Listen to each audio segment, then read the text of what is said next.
안녕하세요. 대한민국 좌파들의 민낯을 낱낱이 까발리는 남자 정치구단 오영우입니다. 자, 오늘 가져온 소식은 조국 망언이 대체 언제까지 이어질까 하고, 그리고 좀 안타까운 소식이지만 그 이선균 배우의 사망과 관련해서 이 민주당 사람들이 자꾸 거기에다가 숟가락을 넣는 그런 행위를 하는데, 좀 그런 행위를 대체 왜 하는지 이해가 안 돼가지고 그 얘기도 좀 같이 해보려고 해요. 일단 첫 번째로 조국이 어떤 얘기를 했느냐, 건부의 쿠데타, 한동훈은 노태우 길을 갈 것이다. 그래서 이게 무슨 얘기냐면은, 그는 어느 쿠데타건 쿠데타 세력은 세력을 공고히 하고 집권을 영속화하기 위하여 모든 짓을 다 한다. 이거 좌파들이 하는 짓 같은데, 아무튼 그렇대요. 쇼쇼쇼가 준비되고 있다. 하나의 세력은 6.29 선언으로 2인자 노태우 당선을 이루어내고 집권은 연장했다고 했다. 이어 한동훈도 노태우의 길을 가려 할 것이다. 6.29 선언 후 어떻게 노태우가 당선되었는지 명심해야 한다고 했다. 1987년 대통령 선거가 양김 분열로 노태우 후보 승리로 끝난 역사적 사실을 거론한 것이다. 근데 이 6.29 선언하고 양김이 분열한 거하고는 사실 크게 상관이 없거든요. 이게 역사적으로 사실을 분명히 잘 알고 있을 건데, 조국도 그때 시기를 겪었던 사람이니까, 성인으로서 겪었을 테니까 이거를 모를 리가 없는데, 왜 이런 헛소리를 하는지 진짜 이해를 할 수가 없어요. 일단은 6.29 선언이 무엇이냐? 6.29 선언은 6월 항쟁 이후에 전두환이 이거 민주화의 운동의 이 강도가 너무 강해서 이거는 자기가 이 간접 선거를 계속 밀어붙일 수가 없겠다. 그래서 대통령 직선제를 수용하기로 한 선언이에요. 그러니까 민주화 세력의 요구를 들어준 그런 선언이라고 볼 수 있겠죠. 그래서 이대로 민주 세력이 단일화했다면 민주 세력 김대중이든 김영삼이든 둘 중 한 명이 무조건 대통령이 되는 거였어요. 노태우가 대통령이 될 일은 없었던 거예요. 6.29 선언 자체가 사실상 정권을 거의 포기하다시피 하면서 이걸 언급한 거라고 보면 돼요. 왜냐하면 이미 결과로도 알 수 있는데, 노태우 같은 경우에는 36%의 득표를 얻었고 김대중, 김영삼은 합쳐서 55%를 얻었단 말이에요. 그러면은 이 김대중, 김영삼이 한 번에 나왔으면, 하나로 단일화돼서 나왔으면 과반 이상을 얻어갖고 대통령이 무조건 되는 그런 상황이었어요. 민주화에 대한 열망이 굉장히 컸거든요, 그때 당시에. 근데 양김이 분할되면서 결국에는 근소한 차이로 1등으로 당선된 노태우조차 40%도 넘지 않았지만 당선이 돼버린 거야, 이거는. 이거는 민주 세력 간의 분열에 의해서 이게 당선이 노태우가 된 거지, 노태우를 당선시키기 위해서 6.29 선언을 했다, 이 소리는, 이거 역사를 조금이라도 아는 사람이라면 이런 개소리를 하면 안 되죠. 이건 진짜 완전 헛소리예요, 완전 헛소리. 대체 무슨 정신머리로 이런 얘기를 했는지 모르겠지만, 아무튼 계속 이상한 말을 해요, 조국이. 그리고 조금 더 단일화 실패에 대해서 좀 알아보자면, 당시에 7대 대선에서는 김영삼이 김대중에게 대승적으로 양보를 했어요. 그래서 김대중이 나갔다가 이제 박정희와 좀 근소한 차이로 진 거야. 근데 박정희 입장에서는, 야, 이놈 봐라. 나랑 붙었는데 나랑 지지율이 거의 비슷하네? 그럼 얘가 나의 정치적인 좀 입지를 흔들리게 할 수 있으니까 얘를 탄압해야 되겠다 해가지고 간발의 차이로 패배한 김대중을 정치적으로 탄압하기 시작했어. 막 잡아다가 고문도 하고 막 그런 거지. 그러다 보니까 김대중은 한국에 있을 수가 없었던 거야. 결국 어쩔 수 없이 망명을 가게 돼요. 막 일본으로 갔다가 막 미국으로 갔다가. 한국에 김대중이 없다 보니까 이게 사람이 눈에서 멀어지면 마음에서 멀어지는 거 아니야. 그래갖고 정치적 세력이 약화될 수밖에 없었어요, 김대중 입장에서는. 하지만 김영삼은 한국에 남아서 계속 정치 활동을 하다 보니까 이제 정치적 입지가 김대중보다는 좀 더 탄탄해진 거지. 그래서 이제 김영삼하고 김대중이 경선을 치르자, 이런 얘기도 나왔었는데, 김대중 입장에서는 이런 상황 속에서, 망명을 갔다 온 상황 속에서 경선을 해봤자 자기가 질 것이 뻔하다라는 그 결과가 이미 뻔한데 자기가 그걸 받아들일 이유가 없지.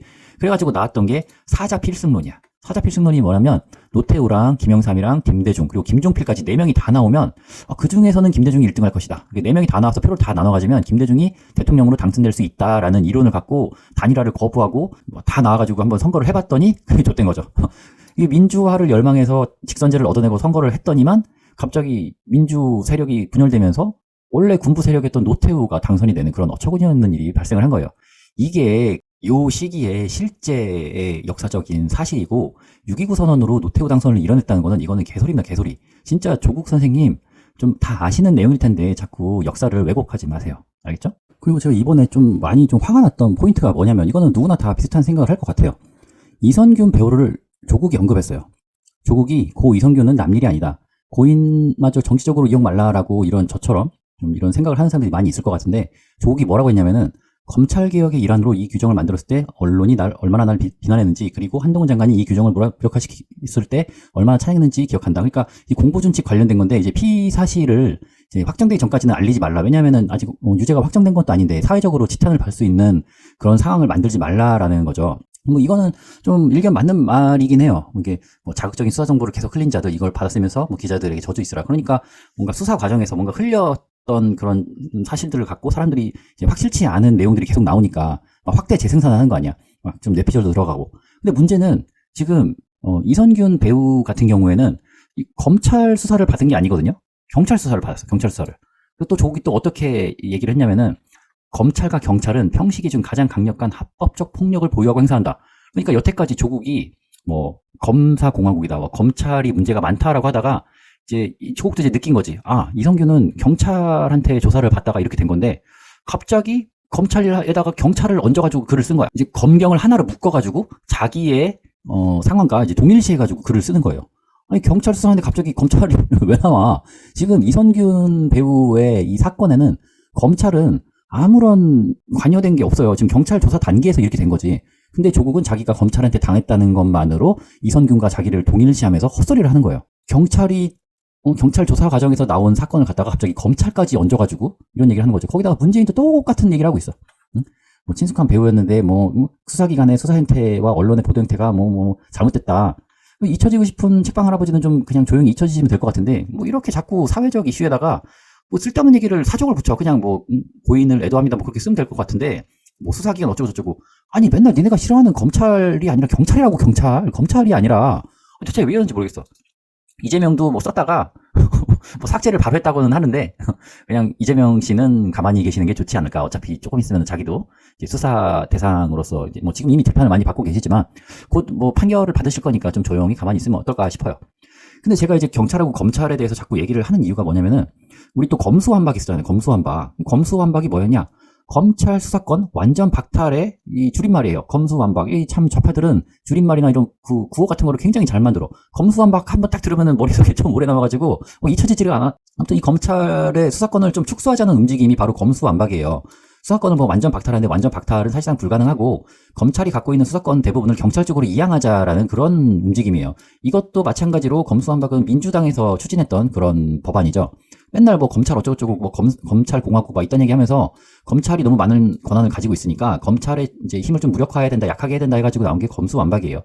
여기 봐봐. 여기도 이제 이성균 수사 관련해서 검찰청장이 아니라 경찰청장이 이제 코멘트를 남겼잖아요. 뭐 수사 잘못됐다는 동의 안 한다라고 윤익은 경찰청장이 말했는데 한마디로 이 사건은 검찰하고는 연관이 없다는 거야. 근데 계속 개딸들 이성균 사망에 한동훈은 얼마 전까지 법무부 장관이었잖아. 법무부. 뭐 경찰 쪽하고는 관련이 없단 말이야. 근데 갑자기 이성균 사망에 한동훈이 나와가지고 갑자기 여기서 이재명을 지키재?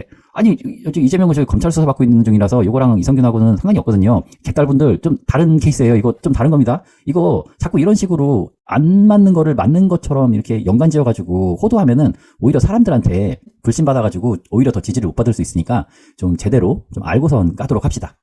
그래서 이 검수완박이 어떤 식으로 흘러왔냐라는 걸 좀 살펴보면 검수완박을 통해서 경찰 수사권이 확대가 됐어.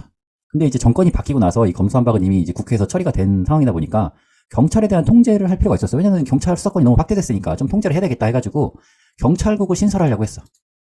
경찰국을 신설하려고 보니까 당연히 경찰은 자기들 권한이 좀 많아지고 이러는 상황인데 갑자기 그 권한에 좀 브레이크를 걸 수 있는 이 경찰국을 신설한다고 하니까 집단 반발하면서 총경회의를 열었어. 저희들끼리. 그래가지고 요 총경회의를 주도한 유사명 요 총경을 좀 징계를 먹인 거야. 대기발령 시켰어. 그랬더니 이제 유사명 같은 경우에는 대기발령 받으면서 이제 자기는 이 일을 꾸미면서 이미 좀 잘못될 것을 알고 있었다. 그래서 퇴임하겠다라고 퇴임을 했어.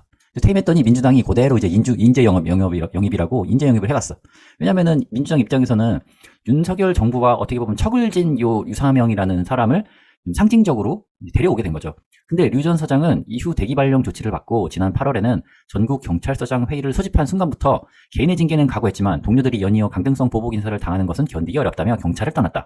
당시 그는 총선 출마설에 대해 스스로 그런 깜냥이 안 된다며 손을 그은 바 있다.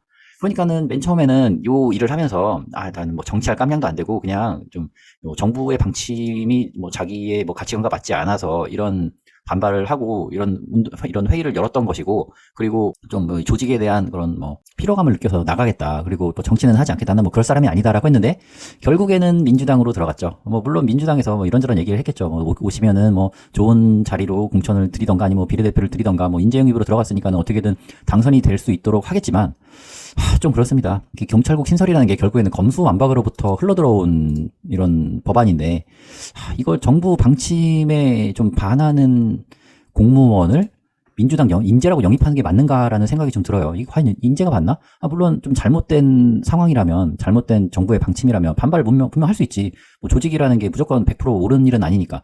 근데 검찰의 세력을 약화시키기 위해서 상대적으로 경찰의 세력이 올라가니 거기에 대한 견제가 필요했기 때문에 경찰국이라는 얘기가 나온 건데 거기에 반발을 할 필요가 있었을까 싶어요. 좀 속 마음은 본인만 알겠지만 정치 안 하겠다고 하면서 또 나간 지 1년도 안 돼가지고 이 총선에 나간다고 또 나오는 것도 좀 보기 그렇고 좀 그렇게 보기도 좋지는 않습니다. 이 좌파들이 좀 그래. 지금 이게 어떻게 얘기하다가 검수한방 얘기까지 나왔는데 좀 큰 사망 사고가 나는 경우가 있잖아요. 예를 들어서 세월호라던가 이태원 참사라든가 아니면 유명인이 죽는다던가 이렇게 좀 사망 사고 그리고 사망 뉴스가 나오면 좀 이런 말하기 그런데 망자를 이용해 먹는 좀 그런 느낌이 있어요. 세월호 같은 경우에도 물론 아주 엄청 충격적인 사건이었잖아요. 그때 저도 뉴스에서 배가 뒤집혀가지고 침몰하는데 침몰도 한 번에 확 들어가는 게 아니라 워낙에 배가 크니까 서서히 침몰하는 그 충격적인 장면이 생중계가 되면서 많은 사람들이 거기에 대해서 이제 감정이입을 하고 또 특히나 이제 애들이 많이 죽었기 때문에 그 애들에 대한 감정이입과 그리고 그 부모들에 대한 그 심정을 서로 어떻게 보면은 엄청 슬픈 일이니까 누가 봐도 슬픈 일이니까 그 감정이입을 할 수밖에 없는 그런 상황이란 말이에요. 근데 그 세월호에 대한 침몰 원인은 이미 밝혀졌듯이 그 배 안에 있는 평형수를 빼내고 그리고 짐을 더 싣기 위해서 그 평형수 빼내고 짐을 많이 실은 다음에 배가 이제 회복력, 그러니까 배가 한번 기울으면 원래 배가 우리가 보이는 것만 이제 배가 아니라 그 물속에도 그 평형수가 들어가는 그 자리가 들어가 있어가지고 이게 흔들림을 그러니까 잡아줘야 되는데 이 평형수가 빠지다 보니까 이 복원력이 약해져가지고 배가 한번 기울은 다음에 다시 복원을 못해서 침몰을 하게 된 거거든. 이게 어떻게 보면은 이미 원인은 나와 있어, 원인은 이 평형수를 빼내고 그 안에다가 이제 과하게 적재를 한 이 회사한테 문제가 있는 건데 거기에 대해서 계속 뭔가 진상을 조사하라.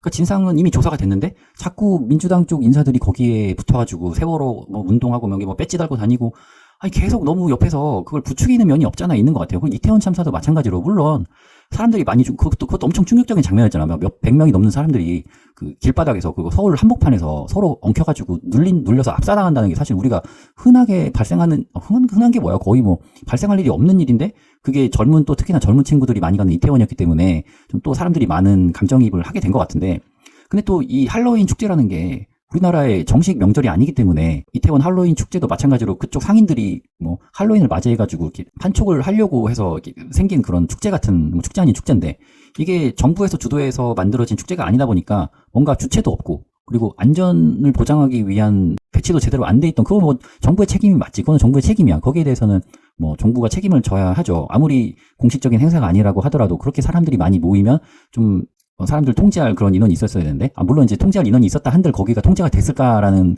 의문은 들긴 하지만 아무튼 그렇죠. 근데 그거를 정권의 탓으로 몰아가는 거는 좀 문제가 있다고 봐요. 그러니까 항상 민주당을 보면은 뭔가 사고가 터지면 그 사고에 대한 그 루트 커즈 그러니까 진짜 핵심적인 원인이나 이런 거는 좀 배제한 채 너무 정치적으로 그리고 정치로 공격하기 위해서 사용한다는 좀 느낌이 있어요. 그리고 이성균 배우님 같은 경우도 마찬가지로 경찰 조사를 통해서 마약 관련된 조사가 진행되고 있다라고 나온 순간 이제 각종 기자와 매체들이 거기에 달려들고 인터넷에서도 유튜브 그런 메카들도 많잖아. 근데 걔네들이 막 이상한 내용들을 막 쏟아내니까 이성균 자체적으로 그걸 감당할 수 없었기 때문에 이런 일이 발생한 것 같은데 갑자기 거기다가 검찰을 끼워 넣어가지고 거기다가 검찰을 공격한다는 게 저는 좀 이해가 안 됩니다. 이거는 좀 이용해 먹는 것 같아서 좀 기분이 좀 그래요. 좀 기분이 그렇게 좋지는 않아. 이성균 배우가 마약을 했다선 쳐도 그게 큰 죄는 아니잖아. 우리나라에서 마약 초범 같은 경우에는 거의 형도 안 나오고 벌금으로 끝나지 않나? 실형을 받는 경우는 없다고 보는데 초범의 경우에는 그리고 계속 본인이 주장하던 대로 알고 그런 것도 아니고 모르고 그랬다고 계속 주장을 했으니까 이거는 공소권이 없으니까 더 이상 조사는 안 되겠지만 아무튼 경찰 조사 과정에서 이렇게 된 걸 갖다가 검찰을 끼워 넣어가지고 갑자기 정치적으로 논쟁을 이렇게 이어나간다는 게 좀 인간으로서 그러지 않았으면 좋겠어요. 자, 오늘 여기까지 하고 다음 시간에 또 다른 소식으로 찾아뵙겠습니다. 감사합니다.